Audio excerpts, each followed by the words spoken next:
Salutations, kindred spirits. Greetings. Welcome back to my corner of the magic universe where today's topic, numismatic legerdemain. Sleight of hand with coins. In particular, we'll be discussing the coin transition. Coins across, moving coins magically from one place to another. And this discussion directly inspired by a short I published last week. Hey, let's take 30 seconds of our life and look at this now, the old school coins across.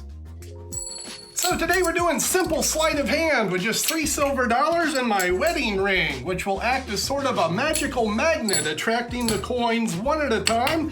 That's the first one. Now watch, even listen, see if you can hear the moment the second coin makes its journey, and ready or not, there's just one to go, and not. It hasn't gone yet, just one coin there, two there with the ring. Remember, you'll know when it goes, you'll hear it travel. That's all three, and that is that.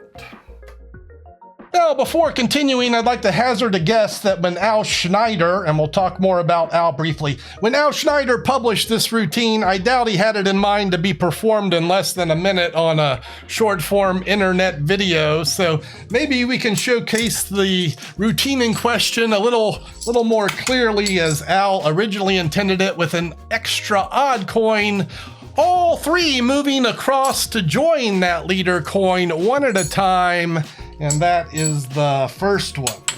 Watch, hey, maybe even listen. See if you can hear the moment that the second coin makes its arrival, and that's number two. Two down, one to go. I'm rooting for you on the last one. Ready or not? Oh, no, not. It hasn't gone yet. One there, two here with the, we'll call it the Asian coin. You'll know when it goes, remember, you'll hear it. You'll hear it make the journey. That's all three, and that is, well, let's call it what Al Schnieder called it when he published it as Quicksilver. And this is a routine that I discovered in the early 80s. Al Schnieder published this basic handling in 1975 in a manuscript called Schnieder on Coins, and this is a manuscript worth your attention. In addition to this routine, there's a lot of classic coin techniques discussed, the least of which is how to properly manage some classic palm situations, including a good classic palm vanish. And what you're seeing here is akin to what Jeff Latta would develop later in life. Maybe you're familiar with some of his work. The hang ping chin is very clearly discussed. This is where you apparently show a coin as you toss it on the table. Another coin secretly dropped out of the hand. We're going to be using this technique. The pop-up moves in there. There's some matrix techniques, as well as a discussion of some of Al Schnieder's theories on magic presentation and misdirection. And just at its time, a revolutionary manuscript. I guess I could mention this if you're really interested in this, in researching the works of this master, and that's what Al is. He thought of art, magic as an art, as it should be thought of. And all of his works can be found, and I believe it's Schnieder on Magic, which is a hardcover compilation of all of Al's works. You can find that probably at your favorite magic dealer. But let me see if I can kind of break down this routine as I know it today, and as I've kind of added little finesses through the last, wow, have I done this routine for 40 years of my life? About that. 40 years of coins across. Here it is in 5 minutes of your life. So one of the great things about Al's coin manuscript is how he was able to convey, and listen to me here, how he was able to convey the motivated moments for this sequence. And this is really a well thought out coins across. Let me break it down for you one step at a time. Now we're going to get one ahead by classic palming one of a group as we apparently toss 3 coins into one hand. We're going to hold back one in classic palm.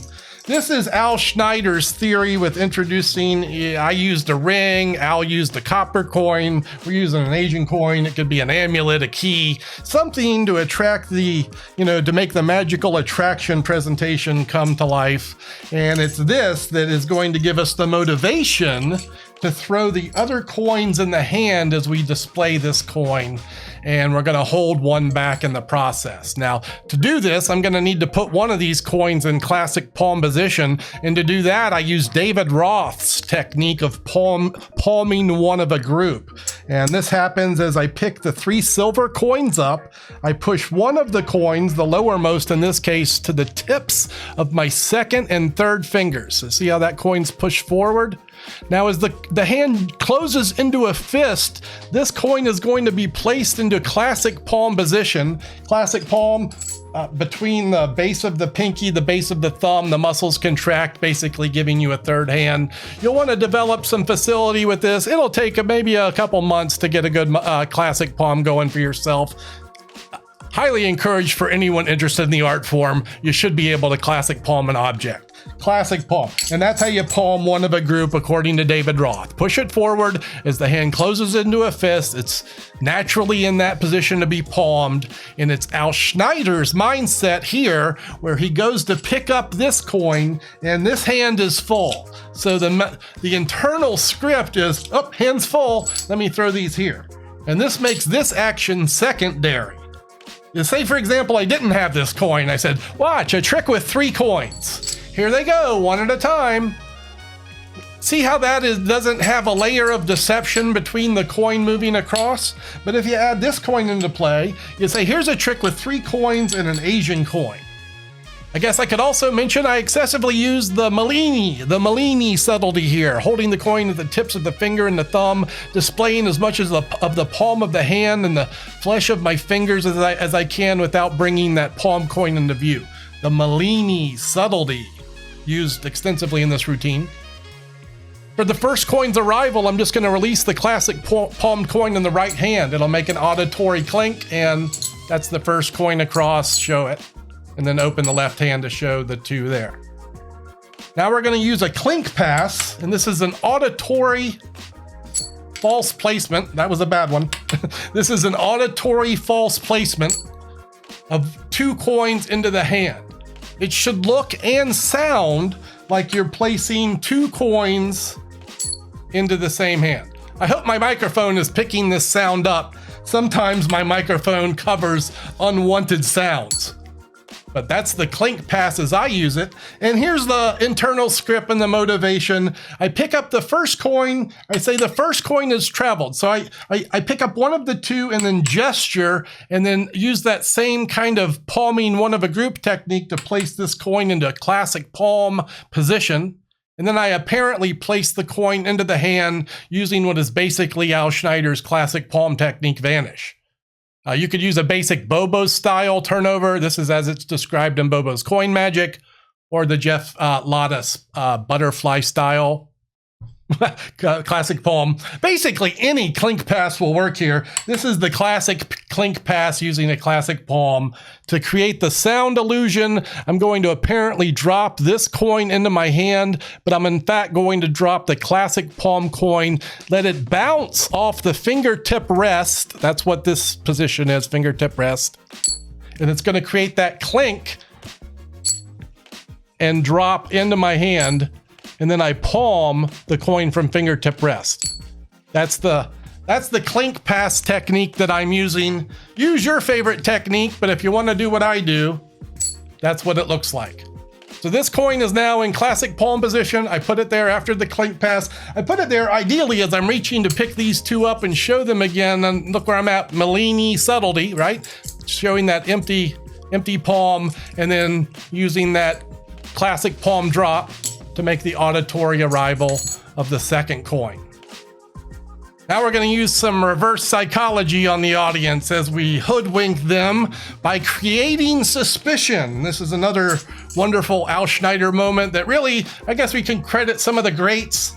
Slydini, Di Vernon, they both had moments that involved hang ping chin and either a ring or an odd coin in conjunction with this suspicious moment. But the idea is we start by generating some heat as we pick up the last coin. I'm gonna kind of recreate a false vanish, but I'm gonna actually place the coin into my hand. So what I want is my audience thinking maybe I don't put it in my hand, I mean, put yourself in your audience's shoes, your spectators. They see the coins go across one at a time. The heat is on number 3, so they're gonna think maybe you're not actually putting the coins in your hand, but you really put it there. And actually you put it there kind of in position for a hang ping chin, which is where we're gonna release the coin out the hand. And actually, you put it there actually here. This is when you do that. You say, okay, 2 down, 1 to go. Create your suspicion. Pick these up. We're gonna palm one of a group again. So we're essentially doing this every time. Palming one of a group, pushing it to the fingers, closing it into a fist.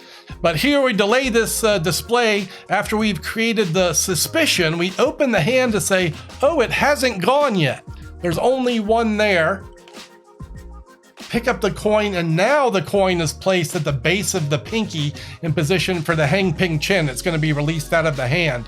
That happens after you open this hand to show it is as it should be. 2 coins there, the odd coin is uppermost.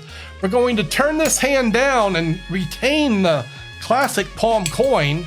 So that's this hand's action.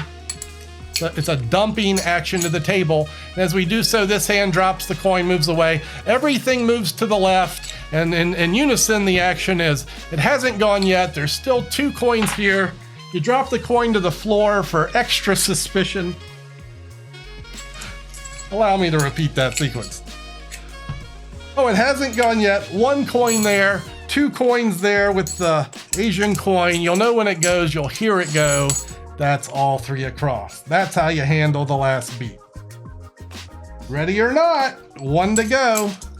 And, oh, not. It hasn't gone yet. There's only 1 coin there, 2 there with the Asian coin. You'll know when the 3rd coin goes. You'll hear it travel. That's all 3.